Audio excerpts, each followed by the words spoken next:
She called it a Sunday afternoon favor. Just tagging along to an open house, she said, because her realtor needed a warm body and she didn't want to go alone. I said yes without thinking, the way you say yes to a coworker you like, because we'd been friendly for 8 months and I had nothing better to do and it was just an open house. That was the last ordinary sentence of that afternoon. We walked in, I was looking at the ceiling molding, and she turned to the realtor with this smile I had never seen on her face at the office, wide, easy, practiced, and said, "My boyfriend and I love the natural light in here." I didn't move. The realtor shook my hand. I shook back. And somewhere in the 3 seconds it took for that handshake to end, I realized two things at once. I had no idea what was happening, and she had done this before. Her name is Dana Mercer. She works 2 desks over from me in project coordination. For 8 months, I thought I knew exactly who she was. Organized, a little dry, occasionally funny in a quiet way, someone who remembered how you took your coffee and never made it weird. She had a boyfriend named Garrett. Past tense. Had because over the next 40 minutes inside a house that was not hers and not mine, the story came out in pieces, each piece stranger than the last. Garrett had ended things 6 weeks ago. Not cleanly. He'd moved out while she was at work, which she found out when she came home to a living room that looked like a stage set with the props removed. She didn't tell anyone. Not her sister, not her friends, not any of us at the office. She came back the next Monday and did her job and smiled in the right places, and the only evidence anything had happened was that she started going to open houses on Sundays. Not to buy. Just to walk through rooms and imagine a different version of things. Except the realtors kept asking where her partner was, and she got tired of explaining, so she started bringing props. Last week it was her neighbor's teenage son. The week before that, a guy from her gym who thought they were just killing time.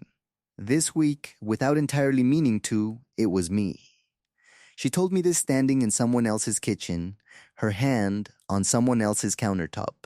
And she looked more embarrassed than I had ever seen a person look in my life. "You can leave," she said. "I'll tell him we had a family thing. He won't care." I looked at the countertop. I looked at her. I said, "What do you think of the backsplash?" She blinked. I said it was a little busy for my taste, but the grout lines were clean. She said she had always hated subway tile, but this was actually stacked, not offset, which was different. The realtor reappeared from around the corner looking pleased, and we followed him upstairs. Here is what I did not say out loud in that kitchen, and did not say for 3 more weeks. I had liked Dana Mercer since November. Since the Tuesday in November, when she left a sticky note on my monitor that said, "Your 2 o'clock called, he's actually nice, don't stress it," and I sat there for a minute reading it before I understood it was just a message and not something else. I had not done anything about it because Garrett existed, and because I am the kind of person who files things under not a possibility and moves on. She was filed. And then she was standing in a stranger's kitchen telling me she'd been quietly falling apart for 6 weeks and no one at the office knew, and I thought about that sticky note and I looked at the backsplash. We saw 4 more rooms. The realtor gave us his card. We told him we'd be in touch. Walking back to the car, she said, "I owe you an explanation and probably a coffee." I said the coffee was sufficient. She laughed, the real one, not the office version, and it sounded different than I expected, lower and more sudden, and that was the moment I moved her out of the not a possibility file without making a conscious decision to do it. The coffee happened that Thursday. She explained more and I listened, and somewhere in the middle of it she said, "I don't know why I picked you. I think I knew you wouldn't make it worse." That sentence sat in the air between us. I didn't respond to it the way I wanted to, which was to say I had known since November, because it was too soon and I wasn't sure I was reading it right. Instead, I said she had good instincts. She looked at me for one beat longer than the sentence required. We paid the check and left. 2 more weeks of normal, or mostly normal, except that the slight charge that had always been around her desk now had no ambiguity attached to it, at least from my side. We got lunch twice. She texted me a listing on a Thursday night, a place with a brutal kitchen and a perfect back porch, captioned it obviously a no, but the porch is a yes, and I was asleep when it came in, and I woke up to it, and I read it twice before I answered. I wrote back, "How's Sunday?" She wrote back, 10. We went to 4 open houses that Sunday. As us. As whatever we were, which was not defined but also not nothing, which is the tightrope that feels both impossible and strangely fine when you're on it with the right person. At the second house, the realtor asked how long we'd been together. Dana started to answer and then stopped and looked at me. I said, "We're still figuring that out." The realtor thought this was charming. Dana thought it was something else. I could tell from the half-second pause before she smiled. In the car after, she said, "Is that true?" I said, "Which part?" She said, "That we're figuring it out." I said, "Yes." She nodded once, looking forward. I started the car. 3 days later, she left a note on my monitor. It said, "The offset subway tile place on Renner Street is listed again. Different price. Curious?" I looked at it for a while. Then I wrote back on a new sticky note, "Not curious about the tile."